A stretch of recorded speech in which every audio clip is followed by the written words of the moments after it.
Hello friends. तो स्वागत है आपका गतिमान IQ स्टडी चैनल पर। और जैसा कि आप जानते हैं कि इस चैनल पर आपको साइंस की तैयारी जिसमें फिजिक्स पार्ट चल रहा है, जिसके सारे सीक्वेंस से इम्पोर्टेंट टॉपिक चलाए जा रहे हैं। तो पहले तो यदि चैनल पर नए हैं तो आप जा कर के और प्लेलिस्ट को शुरू से देखें ताकि आपको एक एक बेसिक कंसेप्ट समझ में आए और फिर वर्तमान में जो टॉपिक चल रहा है उस पर ध्यान दें। और उसके बाद आप चैनल को सब्सक्राइब ज़रूर करें ताकि आपको आने वाले हर नोटिफिकेशन, हर टॉपिक आपके मोबाइल पर स्क्रीन पर आपको दिखे और आप अपनी तैयारी बेहतर तरीके से कर पाएँ। और साथ ही अपने दोस्तों, साथियों को और अन्य विद्यार्थियों को भी इस चैनल को शेयर करें कि यहाँ पर आपको वो कंटेंट्स अवेलेबल कराए जा रहे हैं जहाँ पे मेरा पूरा प्रयास है कि मैं आपको एक अच्छा मटेरियल एग्ज़ाम के पर्पज़ से दूँ। और ये मैं किसी भी पर्टिकुलर एक एग्ज़ाम के लिए नहीं पढ़ा रहा हूँ, ये मैं आपसे बार बार कहता हूँ। क्यों? क्योंकि साइंस को मैं इतना डीपली पढ़ा रहा हूँ कि आपको एक छोटे लेवल के एग्ज़ाम से लेकर एक हायर लेवल के एग्ज़ाम के जितने भी प्रीलिमिनरी टेस्ट होते हैं वो सारे, चाहे वो PCS के हों या किसी भी चीज़ के हों, NTPC, ग्रुप डी, पटवार, रीट हैं, और ये आपके स्टेट पुलिस, PSI, इस सब में तो ऑब्जेक्टिव क्वेश्चन होते हैं, आपको पता है, चाहे प्री हो या मेन हो, डिस्क्रिप्टिव होता नहीं है। तो वहाँ तो ये दोनों भागों में प्री मेंस में काम आएगा। लेकिन जैसे स्टेट PCS देते हैं आप, या सपोज करिए UPSC एग्ज़ाम देते हैं, तो वहाँ जो साइंस का पोर्शन आता है, तो जो आपका प्रीलिम्स एग्ज़ाम होता है, जो आपका पहला पेपर होता है प्रथम चरण का एग्ज़ाम, जहाँ ऑब्जेक्टिव क्वेश्चन ही आ जाते हैं, वहाँ के लिए भी आपके लिए बहुत लाभकारी है। फिर मेंस में तो आप सब्जेक्ट लेंगे तो आपको डिस्क्रिप्टिव पेपर देना पड़ेगा, तो उसकी तैयारी अलग हो जाती है। ठीक है, तो इस मकसद से मैं आपको पढ़ा रहा हूँ कि आपके हर एग्ज़ाम में काम आए। और आज चलिए हम अब टॉपिक की ओर चलते हैं। और आपको इस चैनल पे हर टॉपिक को इतने डिस्क्रिप्शन से पढ़ाया गया है कि आप देखेंगे तो समझ जाएंगे कि क्या हो रहा है यहाँ पर। तो देखिए, आइए अब हम देखते हैं अभिकेंद्रीय बल। आज का हमारा टॉपिक क्या रहेगा? अभिकेंद्रीय बल, जिसको कहते हैं सेंट्रीपिटल फोर्स। क्या कहते हैं? Centripetal force. ये आपको अभिकेंद्रीय बल पढ़ाया जाएगा आज यहाँ पर, अभिकेंद्रीय बल, सेंट्रीपिटल फोर्स। तो देखिए, पहले हम इसकी चर्चा करते हैं थोड़ी सी। अभिकेंद्रीय बल वो होता है जो नाम से ही पता चल रहा है, अभिकेंद्रीय, जो केंद्र की ओर उन्मुख हो, जो केंद्र की ओर लगता हो। हैं, अब किस केंद्र की ओर? हैं, सिंपल सी डेफिनेशन कोई भी बोल देता है कि केंद्र की ओर लगता हो, पर कौन से केंद्र की ओर? तो इसके लिए हम क्या करेंगे कि मैं एक डायग्राम बनाता हूँ आपको और समझाने का प्रयास करता हूँ, फिर हम थ्योरेटिकल पार्ट्स पे चर्चा करेंगे। देखिए, कोई भी कण एक वृत्ताकार मार्ग पर जब गति करता है तो आपको मालूम है कि उस वृत्त का केंद्र भी होता है और वो केंद्र से निश्चित दूरी पर वृत्ताकार मार्ग होता है, जिसको हम R त्रिज्या कहते हैं। मैंने पहले भी पढ़ा रखा है ये सब आपको अच्छे से, अगर आप वीडियो देखेंगे पीछे जाके प्लेलिस्ट में तो आपको मालूम पड़ेगा। तो हम डायग्राम बनाते हैं, ध्यान से देखना ज़रा इधर। ये आपका एक वृत्ताकार मार्ग हो गया है, ये आपका एक वृत्ताकार मार्ग हो गया। अब इसका सेंटर यानी केंद्र, ये केंद्र हो गया इसका, है, जिसको मैं O बिंदु नाम दे देता हूँ थोड़ी देर के लिए, O है। और यहाँ से जो ये निश्चित दूरी है, ये निश्चित जो दूरी है, कि यहाँ से यहाँ की ये जो निश्चित दूरी है, इसको हम कह देते हैं स्मॉल r, यानी एक त्रिज्या, यानी R त्रिज्या। अब R त्रिज्या कितनी भी हो सकती है, 5 हो सकती है, 10 हो सकती है, त्रिज्या की वैल्यू कुछ भी हम रख सकते हैं। फिलहाल हम समझने के लिए R त्रिज्या बोलते हैं, क्योंकि हमें एक वृत्त बनाना है और उस पर एक कण की चर्चा करनी है। अब जो ये कण है, ये जो कण है, ये कण है, अब जब ये यहाँ से गति करना शुरू करता है तो मैंने आपको पहले ही बताया था कि इसकी दिशा ये होती है, माना Z अक्ष की तरफ। ठीक है, ये इसकी गति की दिशा होती है। तो हम इसको कह देते हैं A पॉइंट। क्या बोल देते हैं इसको? A बिंदु से ये गण गति करता है और ये चला जाता है यहाँ पे। और मान के चलो कि ये यहाँ से गति करता हुआ जैसे ये यहाँ पर आता है या कहीं पर भी आए, तो इसके लिए त्रिज्या का मान वही रहेगा, जो ये था वही ये रहेगा, R ही रहेगा त्रिज्या, है ना, क्योंकि त्रिज्या का मान तो बदलेगा नहीं। आप जानते हो त्रिज्या वृत्त में सब तरह बराबर रहती है, तभी तो एक वृत्ताकार पथ बनेगा निश्चित दूरी पे, है ना। तो निश्चित दूरी अगर बोल दिया गया है तो वो सब तरफ त्रिज्या का मान बराबर रहेगा, चाहे आप त्रिज्या कहीं भी खींचें उसको। तो यहाँ आने के बाद इसका जो डायरेक्शन होता है, ये इसको बी स्टेट दे देते हैं हम, बी पोजीशन दे देते हैं। ये पोजीशन है, बी पोजीशन है, तो इसका जो है ये वेग की दिशा होगी वो यूँ होगी लगभग,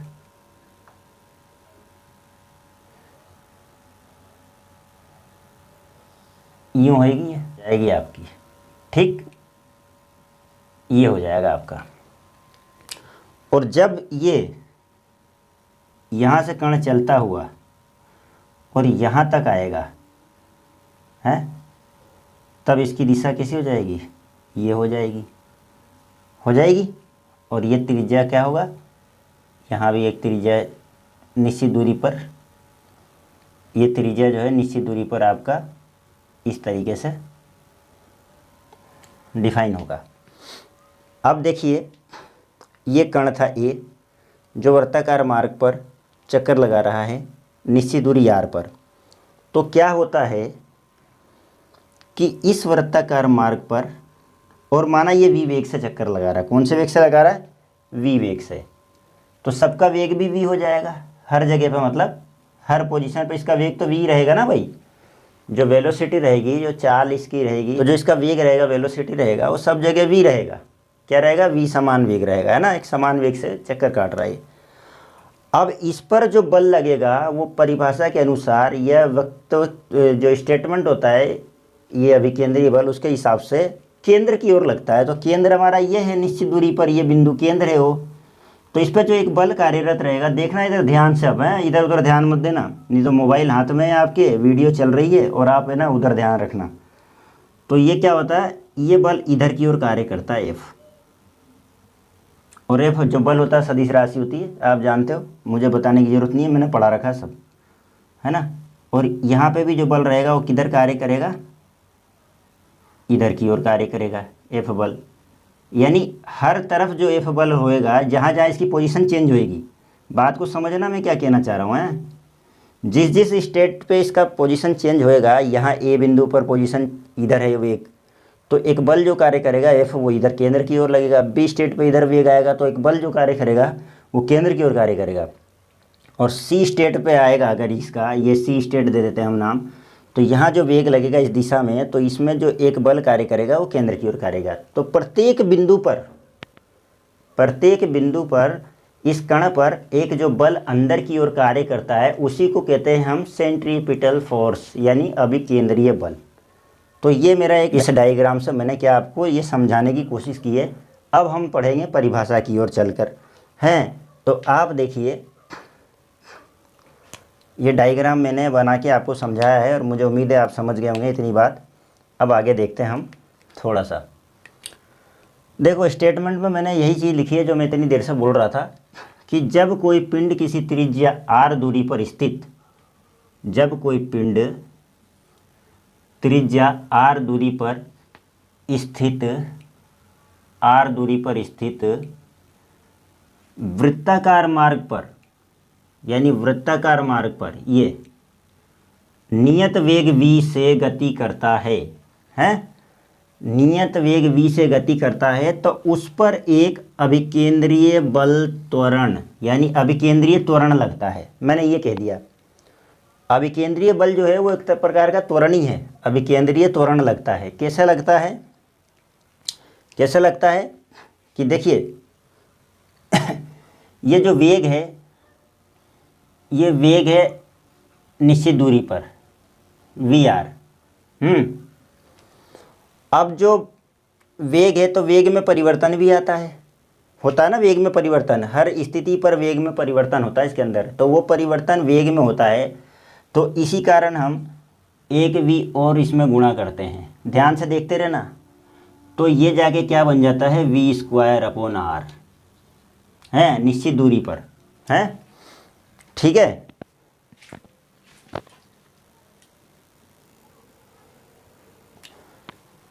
तो क्या होता है कि ये v²/r हो जाता है।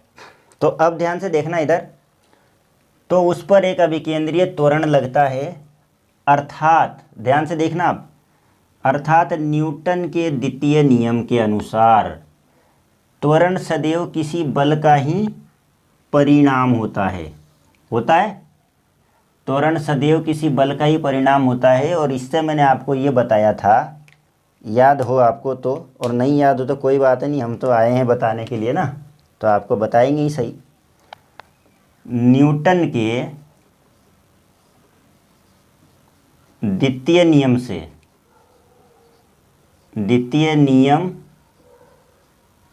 से क्या होता है, F बराबर ma, ये बताया था मैंने आपको। F बराबर ma, तो यही ये कहना चाह रहा है। अब देखो आगे, जब जब आवश्यकता पड़ेगी तब तब लिखेंगे और बताएंगे आपको। द्वितीय नियम से त्वरण सदैव किसी बल का ही परिणाम होता है तथा इस बल की दिशा वही होती है जो त्वरण की होती है। अब बल की दिशा वही होगी जो त्वरण की दिशा होगी, है क्यों? क्योंकि बल जो ये है F बराबर ma, तो ये बल उधर ही लगेगा जिधर त्वरण होगा, जिधर परिवर्तन होगा। क्यों? क्योंकि F बराबर ma होता है। अब बल क्या होता है, द्रव्यमान इंटू त्वरण होता है, तो जिधर त्वरण लगेगा उधर ही बल की दिशा होगी। ये आप यूँ कह लो कि जिधर बल की दिशा होगी उधर ही त्वरण होगा। क्यों? कारण क्या है कि F बराबर होता है किसके, द्रव्यमान इंटू त्वरण।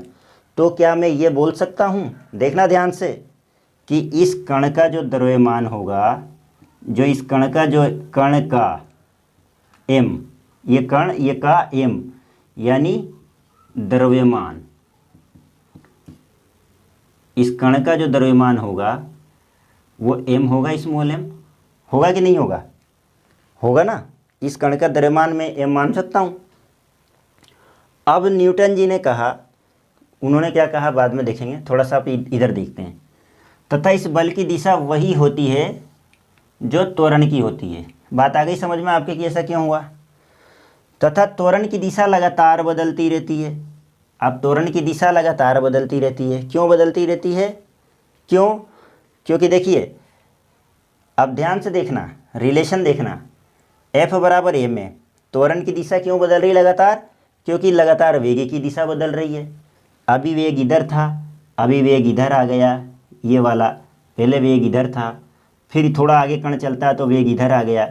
तो जब वेग में परिवर्तन हो रहा है तो इसी को तो त्वरण बोलते हैं। वेग में जो परिवर्तन होता है उसी को त्वरण बोलते हैं। तो वेग में परिवर्तन की दर बराबर त्वरण। और यही कारण है कि जो ये v वेग से गतिमान था, तो हमने जब इसके वेग में परिवर्तन हुआ त्वरण के लिए, क्योंकि वेग में परिवर्तन तो एक बार और परिवर्तन होता है, तो ये v लिखा है मैंने, और वो समय t के सापेक्ष होता है। लेकिन यहाँ पर क्या है, r दूरी पर स्थित है कण, इसीलिए अपने अपोन में r लिखा है, क्योंकि r दूरी पर निश्चित पथ पर वो चक्कर लगा रहा है। तो v इंटू वी, इसको मैं लिख सकता हूँ v स्क्वायर, इसको मैं देखना v स्क्वायर अपॉन r लिख सकता हूँ, है ना। क्योंकि वेग में परिवर्तन की दर होता है त्वरण, और त्वरण जिधर होता है उधर ही लगता है बल, तो ये वाला बल उधर ही लग रहा है। F बराबर, और ये कण का द्रव्यमान है m, तो मैं क्या यहाँ पर m into v square upon r लिख सकता हूँ क्या, इस तरीके से। a का मान मैंने रख दिया यहाँ पे, त्वरण का मान रख दिया मैंने। वेग में जो परिवर्तन हो रहा था वो त्वरण था, तो a की जगह मैंने वी स्क्वायर अपॉन r रख दिया, और m है यहाँ पर द्रव्यमान कण का। तो इस चित्र से ही मैंने आपको सारा कुछ समझा दिया है जो मैंने इधर लिखा है। तो ये जो होता है F, यही क्या कहलाता है आपका, अभिकेंद्रीय बल। अतः अभिकेंद्री बल F बराबर mv स्क्वायर अपॉन r प्राप्त हुआ है, जहाँ m कण का द्रव्यमान है, v वेग है, और r त्रिज्या है। अब बोलो समझ में आया कि नहीं आया? तो आगे देखते हैं। तथा त्वरण की दिशा लगातार बदलती रहती है, बदलेगी, क्योंकि लगातार जब वेग की दिशा बदल रही तो त्वरण की तो बदलनी है। और ये सदैव वृत्त के केंद्र की ओर होती है। अब वृत्त के केंद्र की ओर होती है, क्यों? क्योंकि वृत्त के केंद्र की ओर ही F लग रहा है, तो जब एफ वृत्त के केंद्र की ओर लग रहा है तो त्वरण की दिशा जो होगी वो भी केंद्र की ओर ही होएगी। क्यों? क्योंकि जब आप एक प्रयोग करके देखना, मैं आपको आज बताता हूँ कि एक पत्थर बांधना, एक छोटा सा पत्थर का टुकड़ा या कोई सा भी भार वाला चीज़ हो, वो पत्थर ही नहीं कुछ भी आप ले लेना जिसमें ज़्यादा वजन ना हो, उसको एक मजबूत धागे से बांधना और उसके बाद आप किसी खाली स्थान पर खड़े होकर इस तरह से घुमाना उसको। तो आप ये देखोगे कि आपका ये हाथ थोड़ी देर के लिए स्थिर हो जाएगा जब वो घूमना चालू करेगा और केवल उस पर एक टेंशन कार्य करेगा, एक डोरी जो रहेगी, धागा जो रहेगा, उसमें एक तनाव उत्पन्न हो जाएगा। तनाव, वो तनाव हमेशा क्या करेगा, अपनी तरफ बल लगाएगा। एक आप देखना हल्का सा इशारा आपको देना पड़ेगा अपनी हाथ की ओर, तो वो डोरी एक चोर में घूमती रहेगी एक निश्चित पथ पर, जितनी उसकी लेंथ है डोरी की, तो वही त्रिज्या है पूरी आर। और उस पत्थर का जो पिंड हमने धागे में बांधा है वो उसका पूरा वृत्ताकार पथ होगा है। और उस पर एक जो बल कार्य करेगा वो आपके हाथ के सेंटर पे कार्य करेगा, जिससे वो क्या है, राउंड में चक्कर लगा रहा है। जैसे ही आप उस धागे को छोड़ते हो तो वो जो बल आपके केंद्र की ओर लग रहा था वो हटेगा और हटते के साथ ही वो धागा जिस भी स्थिति में छूटेगा उधर ही लीनियर रेखीय दिशा में जाएगा सीधे और जाके ज़मीन पे गुरुत्वाकर्षण बल के कारण गिरेगा। वो किसी भी स्थिति में छूटे, अगर इधर छूटेगा तो इधर लंबा जाएगा, उधर छूटेगा तो उधर लंबा जाएगा। ऐसा नहीं कि आप छोड़ दोगे उसके बाद भी वर्ताकार पथ पर नाच रहा, वो ऐसा नहीं होगा, है ना, ये आप भी जानते हो। तो ये कहने का तात्पर्य है कि और ये वृत्त के केंद्र की ओर होती है जो बल लगता है, जो त्वरण लगता है क्या लिखा है यहाँ पर, इस बल की दिशा वही होती है जो त्वरण की दिशा होती है और तथा त्वरण की दिशा लगातार बदलती रहती है और ये सदैव कहाँ होती है, वृत्त के केंद्र की ओर होती है। यही बताया मैंने अभी आपको। और इसी बल के कारण अभिकेंद्रीय बल के कारण कण की वृत्तीय गति बनी रहती है। इसी बल के कारण कण की जो वृत्तीय गति है यानी वृत्ताकार गति है कण की या पिंड की, वो बनी रहती है। अतः हम कह सकते हैं कि वृत्तीय गति को बनाए रखने के लिए केंद्र की ओर एक बल F की आवश्यकता होती है। वृत्ताकार पथ को अगर आपको किसी पिंड का बनाए रखना है तो केंद्र की ओर एक बल की आवश्यकता होती है। हम कह सकते हैं इस बात को। अब जैसे ही हम वो बल हटाएंगे तो उसका पथ विचलित हो जाएगा, उस पिंड का या कण का वेग विचलित हो जाएगा। जैसे ही ये बल F हटेगा, ये बल हटेगा तो ये वृत्ताकार पथ इसका खत्म हो जाएगा, फिर ये पता नहीं कहाँ जाके गिरेगा। अभी जो आपको मैंने एग्जाम्पल दिया है डोरी और पत्थर वाला, ठीक है। तो एक बल की आवश्यकता होती है केंद्र की ओर, जिसे ही क्या कहते हैं, अभिकेंद्रीय बल कहते हैं। तो न्यूटन जी के द्वितीय नियमानुसार F बराबर ma होता है और हम जानते हैं वेग, कण का वेग, और कण के वेग में परिवर्तन ही त्वरण कहलाता है। तो एक बार v से और गुणा कर दिया बटा r, तो v² बटा r ये हो गया त्वरण। ये क्या हो गया आपका, ये a बराबर हो गया, त्वरण हो गया है। देखिए इधर, अब इसी त्वरण को उठा के हमने यहाँ पे रख दिया मान, तो mv²। तो आप जानते हो अभिकेंद्रीय बल F बराबर mv² बटा r, आपने पढ़ा है, बार बार पढ़ा है एक लाइन में एग्ज़ाम के लिए आपने खूब रटाया उसको। लेकिन वो आता कैसे है, वो ऐसे आता है जो मैंने आज आपको अच्छे से समझाकर प्रूव किया है। तो ये आपका अभिकेंद्रीय बल टॉपिक यहाँ पर समाप्त हुआ, इसका स्टेटमेंट समाप्त हुआ है। यानी इसकी परिभाषा, इसकी अवस्था, इसकी स्थिति, इसकी कंडीशन की क्या होता है, उस चीज़ को मैंने यहाँ समझाया है।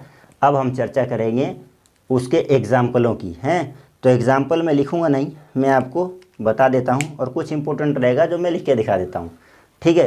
तो आप इसका स्क्रीनशॉट लीजिए। तो देखिए आगे देखते हैं। अब हम देखते हैं कि अभिकेंद्रीय बल रिएक्शन सेंट्रीपिटल फोर्स है। तो रिएक्शन सेंट्रीपिटल फोर्स मतलब अभिकेंद्रीय बल के कारण जो प्रतिक्रिया होती है, अभिकेंद्रीय बल के कारण जो प्रतिक्रिया होती है, या हम कह सकते हैं अभिकेंद्रीय बल की प्रतिक्रिया। तो क्या कह सकते हैं हम इसको, अभिकेंद्रीय बल की प्रतिक्रिया। अब ये प्रतिक्रिया शब्द से ही आप समझ गए होंगे कि ये जो है न्यूटन के तीसरे नियम की बात कर रहा है यहाँ पे। उसी से रिलेट करेंगे। अभी देखो कैसे करते हैं, बता रहा हूँ मैं। देखिए ये है जो आपका रिएक्शन ऑफ सेंट्रीपिटल फोर्स यानी अभिकेंद्रीय बल की प्रतिक्रिया। अब होता क्या है कि न्यूटन जी के तीसरे नियम के अनुसार प्रत्येक क्रिया के विपरीत क्या होती है, प्रतिक्रिया होती है। प्रत्येक क्रिया के विपरीत एक प्रतिक्रिया होती है। जो दोनों है ये क्रिया और प्रतिक्रिया दो अलग अलग वस्तुओं पे कार्यरत होती है। ये मैंने पढ़ा दिया आपको, पिछले वीडियो में मैंने अपलोड कर रखा है, आप जाके वहाँ से देख लेना और अच्छे से विथ डायग्राम विथ एग्जाम्पल मैंने सब डीपली समझाया, जाके देख लेना। तो अब थोड़ा सा मैं चर्चा करूँगा क्योंकि टॉपिक से रिलेट कर रहा है ये। जैसे बंदूक की गोली, अब बंदूक की गोली जब निकलती है तो क्रिया तो गोली करती है, लेकिन जिस तीव्रता से वो बाहर जाती है बंदूक की नली से, उसी तीव्रता से एक प्रतिक्रिया होती है पीछे की ओर जो बंदूक पर झटका लगता है। गोली का झटका थोड़ी है, गोली तो निकल गई, लेकिन प्रतिक्रिया से बंदूक को एक झटका लगा, वो हम महसूस करते हैं। तो गोली और बंदूक दोनों अलग अलग दो वस्तुएं हो गई, दोनों पे एक पे क्रिया एक पे प्रतिक्रिया बल लगा। तो उसी तरीके से ये कह रहा है कि न्यूटन के तृतीय नियमानुसार प्रत्येक क्रिया के बराबर विपरीत प्रतिक्रिया भी होती है तथा ये क्रिया प्रतिक्रिया अलग अलग वस्तुओं पर होती है, हैं? तो यहाँ अभिकेंद्रीय बल की बात कर रहे हैं हम। तो वो गोली और बंदूक का सिस्टम छोड़ दो, वो तो न्यूटन के नियम को समझाया मैंने। तो उसी नियमानुसार क्या होता है कि वर्ताकार पथ पर गति करते हुए पिंड को डोरी से बांधकर घुमाना है। अभी जो मैंने आपको चर्चा करी थी, ये वर्ताकार पथ है, ये जो वर्ताकार पथ है ये एक त्रिज्या है और ये एक आपका पिंड है जिसको आपने धागे से बांध दिया है, और यहाँ पर क्षैतिज पर आप खड़े हो गए और आपके एक हाथ से आपने इसको घुमाना शुरू कर दिया, ठीक है। तो ये वही कंडीशन आ जाएगी, दिशा इसकी वेग की प्रत्येक जगह पे क्या होगा, चेंज होता जाएगा, इस तरीके से चेंज होता जाएगा। और एक बल जो है ये आर है और एक जो बल कार्य करेगा वो केंद्र की ओर कार्य करेगा। ये सिंपल सी बात है जो मैंने अभी आपको बताया है, और ये वी वेग से रहेगा, है ना। तो आप जैसे घुमाएंगे, तो आप घुमा रहे हैं तो डोरी उसका मूवमेंट हो रहा है, डोरी में क्या है, टेंशन है, डोरी में तनाव है। और आप महसूस करेंगे, प्रैक्टिकल करके देख लेना, आप महसूस करेंगे कि आप डोरी को हल्का सा अपनी ओर खींच के रख रहे हैं। तो वो जो टेंशन बना हुआ है ना, वो अभिकेंद्रीय बल जो आप खींच के रख रहे हैं ना अपने केंद्र की ओर, अभी आपका केंद्र यहाँ हो गया, ये आपका केंद्र हो गया अगर आप ऐसे डोरी को पकड़ के घुमा रहे हैं तो केंद्र की ओर एक जो बल लग रहा है वही अभिकेंद्रीय बल है। और जिस एक बाहर की ओर भी बल लगता है जिसके कारण क्या है, वो वृत्ताकार पथ पर अभिकेंद्रीय बल के कारण वो घूम रहा है, एक खींच रहे हो आप उसको अपनी तरफ, डोरी को अपनी तरफ हल्का सा आपको टेंशन महसूस हो रहा है, खिंचाव महसूस हो रहा है। तो ये तो अभिकेंद्रीय बल है जो क्रिया हो रही है एक। और पत्थर जो है वो बाहर की ओर एक बल महसूस कर रहा है घूमने के लिए, जिसे प्रतिक्रिया कहते हैं हम। जो एक बाहर की ओर ऐसा लग रहा है कि एक भार है जो उस डोरी से बंधा हुआ है और बाहर की ओर जाना चाहता है पर वो जा नहीं पा रहा है, वो पत्थर बाहर की ओर जाना चाहता है, उस अभिकेंद्रीय बल जो क्रिया हो रही है उसके खिलाफ जाकर के एक प्रतिक्रिया करना चाहता है और वो जा नहीं पा रहा है। क्यों? क्योंकि उसको अभिकेंद्रीय बल ने संतुलित कर रखा है और उसी बल के कारण वो वर्ताकार पथ पे गतिमान हो रहा है। जैसे ही आप इस अभिकेंद्रीय बल को असंतुलित करते हो, आप डोरी को छोड़ देते हो, तो वो जो प्रतिक्रिया बल था वो पूरी तरह से प्रभावित हो जाता है और आपके हाथ से डोरी छूटने के बाद वो वृत्ताकार पथ को नष्ट करते हुए उस पर विचलित होते हुए बाहर की ओर जाके गिरता है लीनियर मोशन में, यानी रेखीय दिशा में, एक लंबी दूरी पे जाके गिरेगा। फिर देखे वो चक्कर काटता हुआ क्यों नहीं गिरता है ना, चक्कर काटता रहता ना ऊपर, ऐसे ऐसे चक्कर काटता हुआ दिखता है हमको कि अरे यार वो तो गोली घूम रहा है उधर, वहाँ जाके गिरेगा पता नहीं कहाँ, ऐसा नहीं है ना। तो आप समझ गए होंगे मैं क्या समझाना चाह रहा हूँ। तो आइए नेक्स्ट पॉइंट पे बात करते हैं। अब एग्जाम्पल चलेंगे इनके। तो ये पहला एग्जाम्पल था जो मैं इतनी देर से आपको बता रहा था।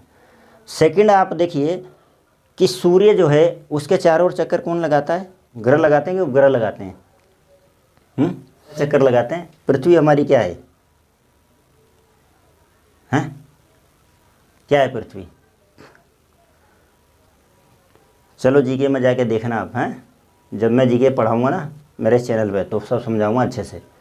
तो अभी आप सुन लो, सिर्फ इतना, सूर्य देव हैं, ठीक है। और ये ग्रह जो होते हैं चक्कर लगा रहे हैं, ठीक है, अलग अलग जगह पे चक्कर लगाते हैं ये। तो ये जो ग्रह इसके चारों ओर चक्कर लगाते हैं सूर्य के, वो भी एक निश्चित कक्षा में चक्कर लगाते हैं। जो ग्रह हैं वो जो सूर्य के चारों ओर चक्कर लगाते हैं वो भी एक निश्चित कक्षा में चक्कर लगाते हैं, और उसका कारण क्या है? अभिकेंद्रीय बल। और इनको अभिकेंद्रीय बल कहाँ से मिलता है? सूर्य के गुरुत्वाकर्षण बल से। जो सूर्य का ग्रेविटी फोर्स है उसी से ही अभिकेंद्रीय बल इनको प्राप्त होता है, और ये एक निश्चित कक्षा में सूर्य के चक्कर लगाते हैं। जो मैंने यहाँ लिखा हुआ है देख लेना, सूर्य के चारों ओर ग्रह चक्कर लगाते हैं जी से, यानी गुरुत्वाकर्षण, जीएफ कर देता हूँ इसको, गुरुत्वाकर्षण बल से अभिकेंद्रीय बल प्राप्त होता है, ठीक है। जो गुरुत्वाकर्षण बल से अभिकेंद्रीय बल इन्हें प्राप्त होता है, इसी कारण से सूर्य के चारों ओर ग्रह चक्कर लगाते हैं। थर्ड पॉइंट देखते हैं हम, जब कोई कार या मोटरसाइकिल या कोई भी वाहन सड़क पर सीधी रेखा में गतिमान है और अचानक किसी मोड़ पर मुड़ता है तो उस पर भी एक अभिकेंद्रीय बल कार्य करता है। पिछली वीडियो में मैंने पढ़ाया था, जाके देख लेना। तो ये अभिकेंद्रीय बल उनको जो सड़क और जो टायर के बीच घर्षण बल होता है, क्यों? क्योंकि आप ब्रेक लगाओगे, ये तो सवाल ही नहीं होता कि आप ब्रेक नहीं लगाओगे, और ब्रेक ना भी लगाओगे तो जो ही टायर की स्थिति चेंज होएगी, गति चेंज होएगी, तो वहाँ एक घर्षण आना ही है। आपने देखा होगा फिल्में, बहुत सारी एक्शन फिल्में देखी है आपने, जिसमें कार यहीं से स्लिप होती तो वहाँ तक स्लिप होती हुई जाती है ना, तो वो क्या होता है? अभिकेंद्रीय बल को संतुलित करती है। अभिकेंद्रीय बल ही लगता है, तभी वो केंद्र की ओर झुकते हैं, ठीक है। तो क्या होता है कि जैसे ही आप किसी भी मोड़ पे मुड़ते हो तो आपकी गाड़ी का या आपका संतुलन बनाए रखने के लिए एक अभिकेंद्रीय बल कार्य करता है, जो केंद्र की ओर कार्य करता है, और वो अभिकेंद्रीय बल सड़क और टायर के बीच जो घर्षण बल होता है उससे प्राप्त होता है। याद रखना, एग्जाम के दृष्टिकोण से वेरी इंपॉर्टेंट पॉइंट है ये। जब कोई कार या मोटरसाइकिल सड़क के मोड़ पर मुड़ती है तो उसे मुड़ने के लिए आवश्यक अभिकेंद्रीय बल टायर व सड़क के घर्षण बल से प्राप्त होता है, ठीक है। अगला पॉइंट एक में और बता देता हूँ, लिखा नहीं मैंने यहाँ पे, याद आ गया है मुझको। आपने वो देखा है इलेक्ट्रॉन जो चक्कर लगाते हैं वृत्ताकार मार्ग पर, हैं, देखा होगा ना। ये नाभिक होता है और ये इलेक्ट्रॉन होता है, जो ये ऐसे चक्कर लगाते हैं। बनाया भी होगा तुमने, साइंस वालों ने, अरे बनाया भी होगा ना, नहीं तो कहीं ना कहीं तो देखा ही होगा यार। बोल तो दो कुछ, कैसे बोलोगे आप? है, मैं तो वीडियो बना रहा हूँ यहाँ पे, है ना। तो ऐसे इलेक्ट्रॉन चक्कर लगाता है।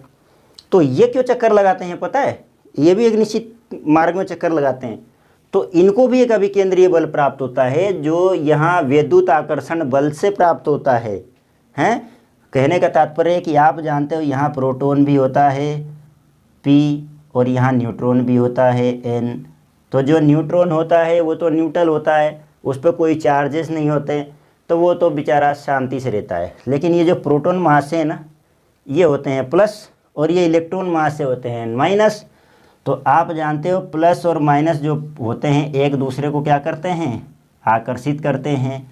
विपरीत चार्ज यानी विपरीत आवेश एक दूसरे को आकर्षित करते हैं, और समान चार्ज या समान आवेश एक दूसरे को प्रतिकर्षित करते हैं, यानी भगाते हैं उसको, भाग जाए ऐसे मेरे पास मत आ। तो क्या होता है कि ये इलेक्ट्रॉन को अपनी ओर बांधे रखते हैं। नहीं तो भग जाते इलेक्ट्रॉन, तो तोड़ देते हैं कक्षा की दीवारें। ये जो कक्षा है ना, ये कक्षा जिस पर चक्कर लगा रहे हैं निश्चित कक्षा में, इसकी दीवार को तोड़ के कब के फुर हो जाते हैं। तो लेकिन क्या होता है कि विद्युत आकर्षण बल से ये बंधे हुए होते हैं, और एक इन्हें अभिकेंद्रीय बल प्राप्त होता है। उसी के कारण ये बेचारे राउंड बाय राउंड चक्कर लगाते रहते हैं इलेक्ट्रॉन, है ना। पढ़ा होगा आपने, नहीं पढ़ा तो अभी जान लो आप। तो ये भी अभिकेंद्रीय बल का एक उदाहरण है। अब एक आया याद फिर पांचवा वाला एग्जाम्पल दिया था क्या मैंने, वेरी इंपॉर्टेंट है। और इसमें है ना 90% लड़के है ना पटाख से ना गलती करते हैं, है ना। डिस्कशन हुए ना जब, सुनना विचार, बिना सोचे समझे देते हैं विचार खट्ट से, है ना। तो जब मौत के कुएं में मोटरसाइकिल एक चक्कर लगाती है, आप देखते हैं ना, राउंड बाय राउंड क्लॉक चक्कर लगाती हो, जब जैसे भी लगाए, चाहे एंटी क्लॉक लगाए या क्लॉक लगाए, उसके ऊपर डिपेंड करता है जो गाड़ी चलाता है। तो आप देखना कि वो दीवार पे मोटरसाइकिल को दौड़ाता है, तो उसको भी एक अभिकेंद्रीय बल संतुलित करके रखता है, जिसके कारण वो उस पर चक्कर लगा रहा है। पर क्या होता है कि ज्यों-ज्यों एक वेग बढ़ता है उसकी मोटरसाइकिल का, स्पीड बढ़ती है, पिछली वीडियो में बताया था मैंने, वेग बढ़ता है तो क्रिया के प्रति क्या लगता है, विपरीत प्रतिक्रिया लगती है। उस प्रतिक्रिया बल के कारण क्या होता है, वो बाहर आना चाहता है।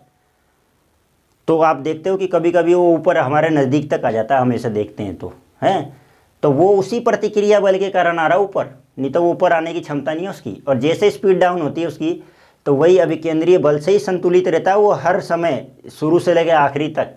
नहीं तो वो अभिकेंद्रीय बल अगर ना हो, ग्रेविटी फोर्स से न अभिकेंद्रीय बल नहीं लगे उसको, तो वो गिर जाएगा उसी वक्त, वो मोटरसाइकिल कभी नहीं चला पाएगा।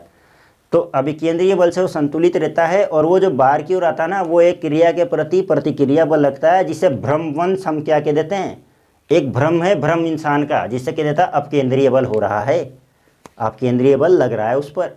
वो गलत है, सरासर गलत है वो, हैं। किसी अच्छी बुक में जाके देखना, या आपने पढ़ा भी होगा, हैं, और या फिर आप कहीं भी कन्फर्म कर लेना इस बात को।